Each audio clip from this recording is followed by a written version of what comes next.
involucra los siguientes pasos graficados en esta figura. Primero, hay que preparar el inserto que se va a clonar. Esta preparación involucra el corte con enzimas de restricción para liberar el fragmento de interés de la molécula de ADN completa. La selección de las enzimas que corten el ADN es un punto crítico que determina la facilidad y la eficiencia de la metodología. Acordémonos que la incorporación de un inserto con extremos ROMUS implica una eficiencia menor en la clonación. Otro aspecto que hay que tener en cuenta es la preparación del vector para la clonación.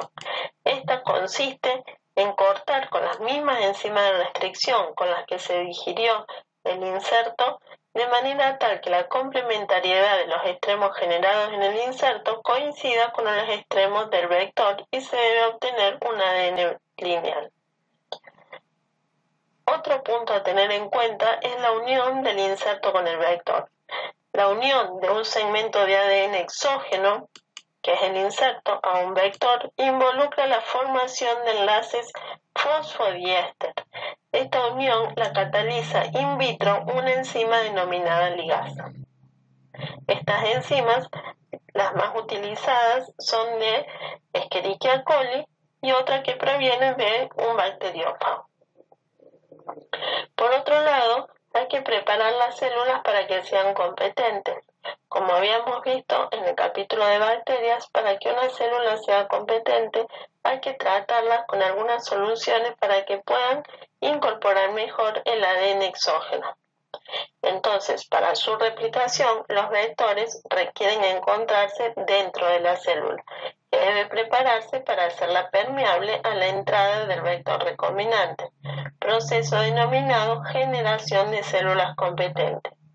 Estas células generalmente son células procariotas. La bacteria más utilizada para este procedimiento es Escherichia coli, que carece de un mecanismo natural para la incorporación de ADN exógeno. El estado de competencia puede inducirse por diferentes métodos de laboratorio, y la elección del método dependerá del procedimiento que se utilice para la transformación. Uno de los métodos de competencia más utilizados consiste en tratar las bacterias con una solución de cloruro de calcio. Para la transformación en bacterias,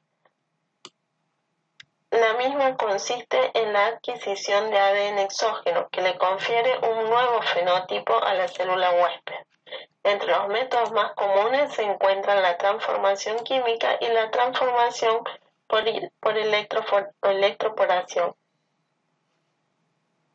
Por último, tenemos que identificar las colonias que contienen el vector recombinante.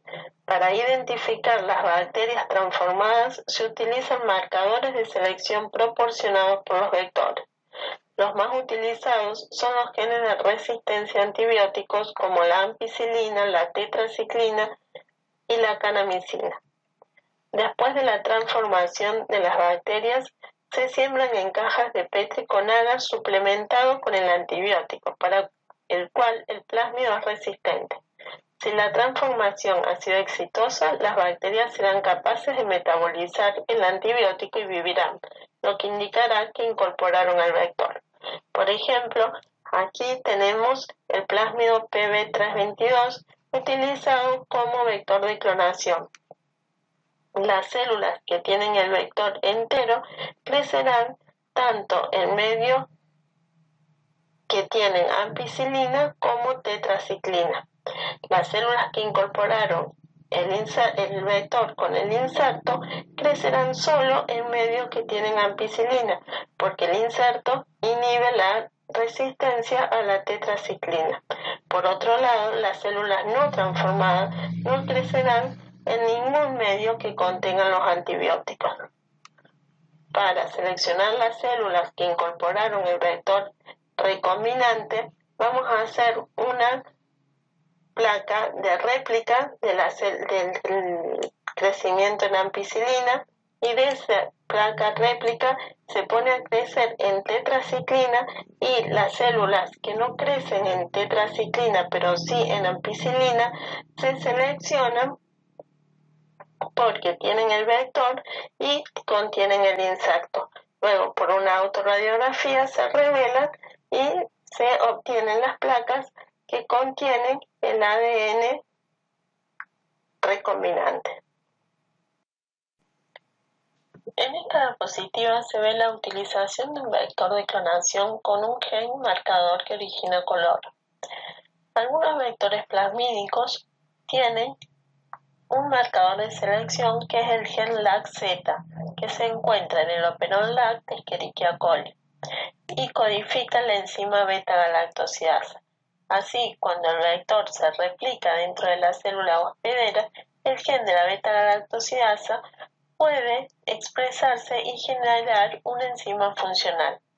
Si la célula que contiene el vector se pone en contacto con un sustrato de la enzima, como el compuesto denominado X-gal, es degradado por la enzima, lo que produce un color azul que permite identificar a las células que introdujeron el vector, ya que esta reacción entre enzima y sustrato produce color azul en la colonia de células transformadas. Con esto terminamos lo que se denominan vectores de clonación. La clonación génica tiene múltiples aplicaciones y ha sido uno de los principales impulsores de la biotecnología y la metodología del ADN recombinante. También han permitido secuenciar por completo el genoma humano y el de otros organismos. Dentro de los vectores que mencionamos al principio estaban los vectores de clonación y los vectores de expresión. En esta diapositiva vamos a describir los vectores de expresión. Estos vectores se emplean con dos objetivos. Uno es generar el ARN producto de la transcripción y el otro es producir una proteína codificada por una secuencia génica que porta. Esta proteína se denominará proteína recombinante. A continuación vamos a detallar los componentes de los vectores de expresión. Los vectores de expresión, en su estructura, tienen los elementos básicos presentes en los vectores de clonación.